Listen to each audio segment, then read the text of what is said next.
Stoga pozivamo sve Osječane, ako još stignu, prošećite ovo jutro do Sakuntala parka i pogledajte kakve su nam lijepe osječke svinge. Toliko za ovo jutro, lijep pozdrav. Možda su mlade u stvari. A nisu morali odgovoriti ni na zagonetko, ali vidiš ti kako je dobro prošla naša Iva. Super Iva prošla. Ne znam kako je prošla naša Jelena Pajić, ali kad se bavimo restauratorskim radovima u zemlji u kojoj smo stvarno bogati kulturnom baštinom, onda vjerujem da je isto užitak, bez obzira na težak zadatak. Jelenica, na tebi je red. Dobro jutro još jednom. Mi smo došli u Rokov Perivoj, nalazimo se ispred kapelice Svetog Roka, zato da bismo najavili ono što organizira danas Hrvatski restauratorski zavod, danas i sutra, a riječ je o danima otvorenih vrata. S nama je konzervatorica, povjesničarka umjetnosti Janja Ferić-Balenović. Dobro jutro. Dobro jutro. Ajmo mi odmah u kapelicu, može? Ajmo. Dođite. A vas ću odmah pitati zapravo kakav se program za ove dane otvorenih vrata pripremili za danas i sutra? Dakle, dani otvorenih vrata Hrvatskog restauratorskog zavoda održavaju se danas i sutra u Zagrebu, Splitu, Dubrovniku, Rijeci, Ludbregu i Osijeku. U Zagrebu program obuhvaća radionice i predavanje u kapeli Svetog Roka gdje se sada nalazimo. To su radionice za djecu i također sutra obilaske naših restauratorskih radionica na Zmajevcu i Ilici. Također tamo imamo organizirana predavanja o našim radovima te polikliniku za umjetnine. To je jedan program koji je svojevrsno savjetovalište vlasnicima umjetnina o načinu brige, održavanja i čuvanja njihovih umjetnina. O poliklinici ćemo nešto malo kasnije na jednom drugom dijelu. Mi smo došli na nešto što ste pripremili za predškolarce i školarce koji će danas biti na vašim radionicama, pa dajte me uputite kako bih ja mogla sudjelovati ovako rano ujutro. O čemu se radi? Da, dakle, ovo je radionica o uklanjanju preslika. Pripremili smo za djecu ove daščice koje su oslikane i zatim preslikane, jer je upravo preslik tema naše današnje radionice, budući da se nalazimo u kapeli čiji je oltar u više navrata bio preslikan. Zadatak je da sa ovo je restauratorski pribor, da štapić sa vatom se namoči u vodu, lagano se ocijedi i laganim pokretima se skida ovaj gornji preslik, da bi se otkrila slika koja se nalazi od ispod. Nije to baš ni pretjerano lagano, vidim da tu ima dosta boje. Jel treba brzo raditi? Ne treba brzo, ali čim je vatica zaprljana, mijenja se štapić, dakle uzima se novi. Evo, možete ga odložiti. Može. Zapravo idemo mi dalje najaviti što još od programa ima. Ja ću ostaviti ovu daščicu nekome ko će doći od ovih malaca danas tu. U svakom slučaju čini mi se da treba jako puno strpljenja ako namjeravate biti konzervator, restaurator.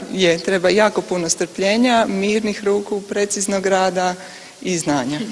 Znanje prije svega. Hvala puno. Ja ću se pridružiti drugoj dami koja je pripremila svoje rukavice tu, Danijela Ratkajec, konzervator i restaurator. Što ste to pripremili, što to vidimo? Evo, pred nama je jedna grafika iz 19. stoljeća na kojoj možemo vidjeti tipična oštećenja sa kojima se susrećemo tijekom rada u restauriranju umjetnina na papiru. Znači, imamo intenzivni pregib koji je nastao nepravilnim rukovanjem. Jedna velika rupa.